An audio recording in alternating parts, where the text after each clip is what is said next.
Hello, everybody. My name is Scarlett Savacki, and today I will be talking to you about the Vienna secession. I chose the Vienna secession because I think it showed me that art can be very influential in many different ways. When people think of art, they often think of super simple things like paintings and drawings and clay, but to me, after researching, art is so much more than that. It's architecture and design and a overall way to express your emotion. And lastly, the specific movement gave modern art and design a new way for society to react to it.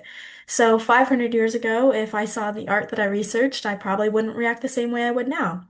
And that's why I think it's a great way of learning. Moving on, I'm going to be discussing topics I will be going over, and this includes passionate leaders, methods used to promote new art during the Vienna Secession. So obviously, this needed to be advertised and shown to people. So I'm going to be talking to you about ways that that happened. And then lastly, I'm going to be showing you a gallery. So some examples of art during this time, the difference between prior art and new art and modern art, and ways that people enjoyed it more. I'm going to be talking to you about that. Starting off with passionate leaders, Gustav Klimt was one of the most influential of this time. He was an Austrian painter who was a very important figure in modern art, and he became a founding member and first president of the Vienna Secession.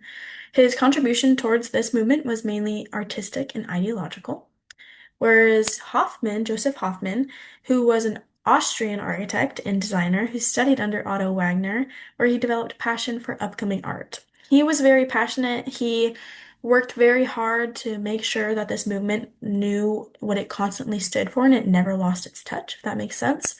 He joined the secession in 1897 and hoped to promote new simplistic forms of fine arts.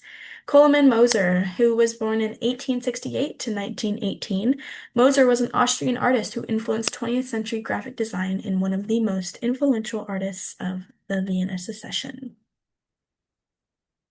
Now, moving on, we have three more. Otto Wagner. Wagner was an Austrian architect who was seen as one of the primary leaders in the Vienna Secession. He studied at the Academy of Fine Arts along with Max Kurzweil.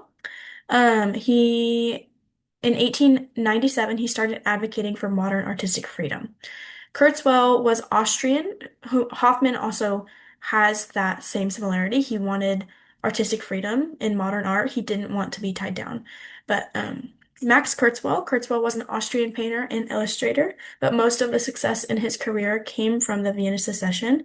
In 1897, he became a founding member of the Vienna Secession as an advocate for modern art. Willem Bernatizek. Bernatizek was an Austrian painter associated with Impressionism. His focus was artistic freedom and innovation. Now, moving on, here are some ways that the Vienna Secession was advertised. We obviously needed ways to show it. So we have the Vienna Secession building. This building is definitely the most influential to all of them, and most important. It holds a lot of artistic artifacts from this time, including Beethoven Frieze from Gustav Klimt. We also have magazines such as Die Flitch and Versecrum. Versecrum was the most influential magazine of the time. It just showed different typography, illustration, and made sure that the secession was embracing and recognizing modern art.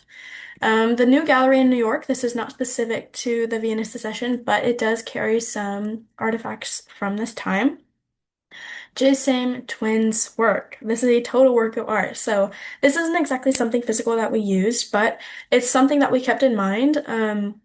We wanted people to keep in mind that this whole movement is making sure that modern art was flexible and you're able to express yourself in new ways and there was no ways to be tied down, and it wanted to integrate arts in all aspects of life.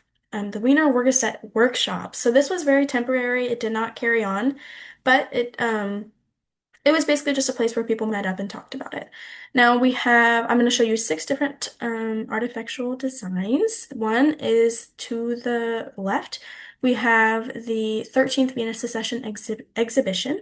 I chose this piece of artwork because it was different. It showed modern art in a new historical way, whereas compared to the right, this poster art was very influential piece of the Vienna secession. This was also called the Fifth Art Exhibition, and it was created in 1899 by Coleman Moser. Now, to the left, we have earrings. This was a pair of jewelry that was made by Coleman Moser, even though he didn't specify in jewelry, he enjoyed making it. And to the right, this is a magazine. This, as you can see, was very influential and very different for people during this time, but Ottoman Ekman knew what he was doing and he wanted to add new vibrant colors and decorative typography to this time. Now, lastly, I have two buildings for you. I talked to you earlier about the Vienna Secession. This is just a more adverse view of it. As you can see, it's very famous for the top. It has a dome, gold leaf dome, and that's what a lot of people know it by. And the motto of this movement, overall, the Vienna Secession, is to every age its art, and to art its freedom, which I love. Now, to the right, this is a building. This building is known for the Vienna Secession art movement. It's the Art Nouveau, and it just shows the different patterns and architectural designs and ways that we wanted to show this to society. It's very beautiful, and it still is to this day. So yeah, and then on my last slide, these are all my citations. Thank you so much.